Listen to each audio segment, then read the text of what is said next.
बिस्मिल्लाहिर्रहमानिर्रहीम। मोहतरम बुजुर्गों, मेरे अजीज़ साथियों, प्यारे प्यारे बच्चों, अस्सलाम वालेकुम।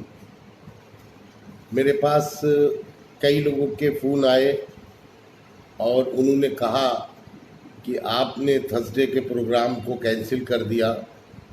मेरे भाइयों, मैं आप हजरात से ये कहना चाहता हूँ और आपकी मोहब्बत का बहुत बहुत शुक्रगुजार हूँ। दर हकीकत बात यह है कि इधर रमज़ान शरीफ की वजह से आने वाले हैं रमज़ान, इसकी वजह से कुछ ऐसी मसरूफियत बढ़ी और मुझे ये लगा कि फेसबुक लाइव से बेहतर ज़्यादा ज़रूरी काम ये है कि लोगों की खिदमत कर लेना, और जो लोग परेशान हाल है अल्लाह रब्बुल आलमीन जो भी हमसे मदद उनकी करा सके। तो इस लिए मैं आप लोगों से जुमेरात का प्रोग्राम कैंसिल करना पड़ा। मेरे भाइयों, मेरे दोस्तों, आप हजरात ने देखा कि हमारे लखनऊ में एक कोरोना पॉजिटिव नबी अहमद साहब का इंतकाल हो गया और क्या सूरत हाल बनी उनकी तदफीन को लेकर के। इत्तेफाक ऐसा था कि जिस वक्त ख़बर आई ये, तो मैं अपने लखनऊ शहर के डीएम साहब और एडीएम प्रशासन साहब और काफ़ी अफसरान थे, सिटी मजिस्ट्रेट साहब जिनके साथ मैं मीटिंग कर रहा था, वहीं पर ख़बर आई कि ऐसा ऐसा हो गया है। तो डीएम साहब ने मुझसे कहा कि भाई इसको आप फौरी तौर से देखिए। मैं जल्दी से भाग के नज़ीराबाद पहुंचा, वहाँ उनके रिश्तेदारों से बात करी, उनके दामाद साहब से बात करी, नबी अहमद साहब के। फिर उसके बाद बात नहीं बन पाई तो फिर मैंने उनके और अजीज़ों से बात करी। गरज ये कि शाम होते होते सूरत हाल और बिगड़े और ये हुआ कि ऐशबाग कब्रिस्तान में तदफीन नहीं हो पाएगी। वहाँ पर लोगों को लगा दिया गया, हालात ख़राब हो गए। फिर लाल मस्जिद नज़ीराबाद में जो है उनके इमाम साहब मेरे बराबर संपर्क, उनसे बराबर बात चल रही थी, क्योंकि वो नबी अहमद साहब के घराने से बहुत जुड़े हुए थे। तो उसके बाद फिर ये हुआ कि अब क्या किया जाए। मैंने कई कब्रिस्तान में बात की, बात थोड़ा लोगों के अंदर डर था ऐशबाग के वाक़े को सुन करके। फिर हमारे महल्ले में गुफरान नसीम साहब रहते हैं, काफ़ी ज़िम्मेदार हैं, उनसे बात की। फिर उन्होंने ज़फ़र याब गिलानी साहब से बात की और मुशर्रफ हुसैन साहब से बात की। फिर वो हमारे से बात हुई। फिर मैंने वहाँ के ज़िम्मेदार से बात की, सलीम साहब जो देखते हैं। गरज ये कि अल्लाह रब्बुल आलमीन ने ये काम लिया और उनकी तदफीन मुस्लिम रीति रिवाज से हुई जैसे होना चाहिए। लेकिन एक ऐसा मामला हमारे सामने पेश आया। मेरी फ़िक्र जो थी वो ये थी कि अगर आज इन हालात में हम हार गए तो आने वाले वक्तों में ज़्यादा दिक्कतें बढ़ जाएंगी। फिर कुछ लोग जिनको कम जानकारियाँ थी, मैं उनके बारे में कुछ कहना नहीं चाहता, सिर्फ इतना ही कहना चाहता हूँ कि कुछ अंधभक्त लोग जिनको ये भी नहीं मालूम कि तदफीन कै बजे हुई, वो अपना दूसरी सोशल मीडिया पे पोस्ट डालने लगे कि इस वक्त हुई और ऐसे हुई। कुछ लोगों ने अंधभक्ति में ये भी बताया कि ज़ोहर बाद हुई तदफीन। मैंने जो भी किया वो अल्लाह की रज़ा के लिए किया और ये सोच के किया कि अल्लाह रब्बुल आलमीन तो देख रहा है।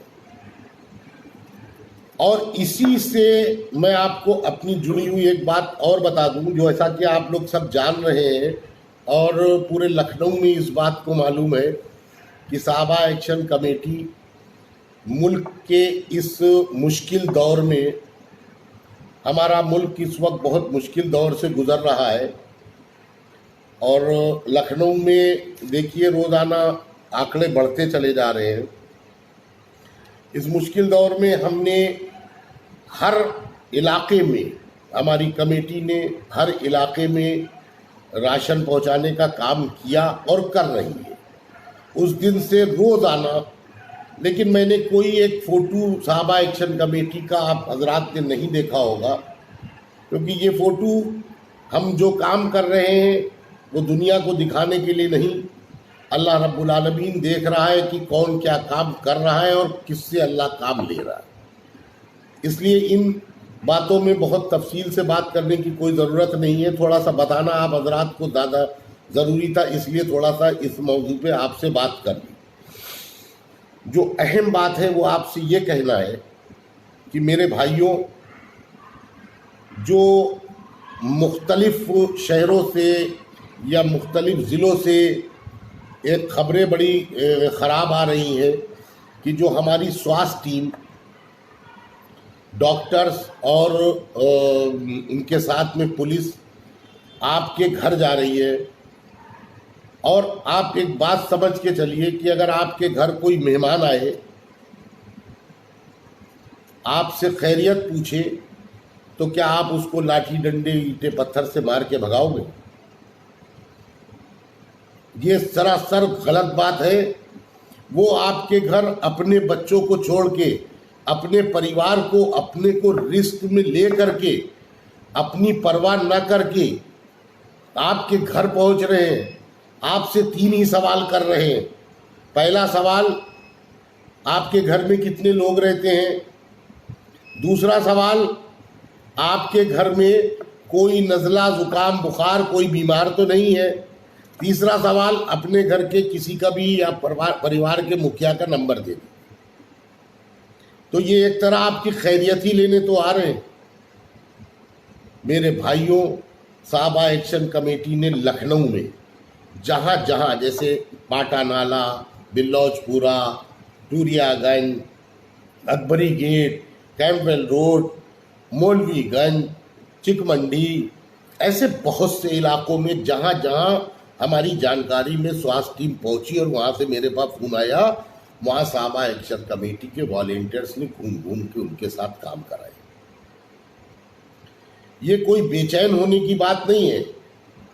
ये CANRC और NPR को लेके मामला नहीं है। ये मामला आपकी खैरियत लेने का है।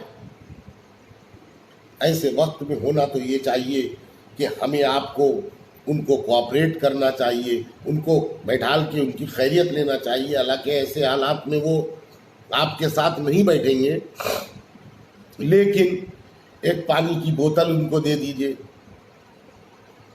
कि भाई आप हमारी खैरियत लेने के लिए आए हैं। आप सोचिए कि उनका अपना भी परिवार है। ये गौर करने की बात है कि उनके साथ आप मिसबिहेव मत कीजिए। वो भी इंसान है, आपकी खैरियत लेने के लिए आए हैं। और ऐसी टीमों को आप लोग कोऑपरेट कीजिए। ये जो हो रहा है इसकी हर तरह मजम्मत होनी चाहिए। जो भी कर रहा है उन पे ईंटें पत्थर फेंकना या उनके साथ मिसबिहेव करना, ये सरासर गलत बात है। इसकी हर आदमी को मजम्मत करना चाहिए। अल्लाह का शुक्र है कि हमारे लखनऊ के लोग बहुत समझदार हैं और उनको बराबर से कोऑपरेट कर रहे हैं। दोस्तों, एक और इशू जो आजकल आप हजरात देख रहे हैं कि हर टीवी चैनल पर तबलीगी जमात के अलावा कोई दूसरा मामला नहीं, सिर्फ तबलीगी जमात। मैंने इससे पहले भी मैं 4 हफ्ते से मुसलसल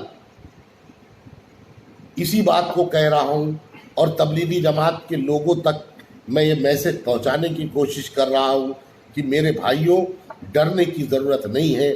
आपको खुद से बाहर निकल के आना चाहिए। आप अगर नहीं निकलेंगे तो कहीं ना कहीं दूसरों को भी आप मुसीबत में डाल सकते हैं। इसलिए आपको खुद से बाहर आना चाहिए। आ करके आपको अपनी जांच कराना चाहिए। अगर प्रशासन आपको ले जा करके आपकी जांच कराता है तो ये आपके लिए बेहतर है, आपके परिवार के लिए बेहतर है, आपके घर के लिए बेहतर है, आपके इलाके के लिए बेहतर है। ये कोई बुरी बात नहीं है। और न निकल करके आप कहीं ना कहीं 2 तरह के नुकसान कर रहे हैं। एक तो वो नुकसान जो इलाकों में वबा फैलने का काम हो रहा है, ये अनजाने में आप कर रहे हैं। आपकी इस हरकत को फिर दुनिया ये देखेगी कि क्या आप जानबूझ के कर रहे हैं।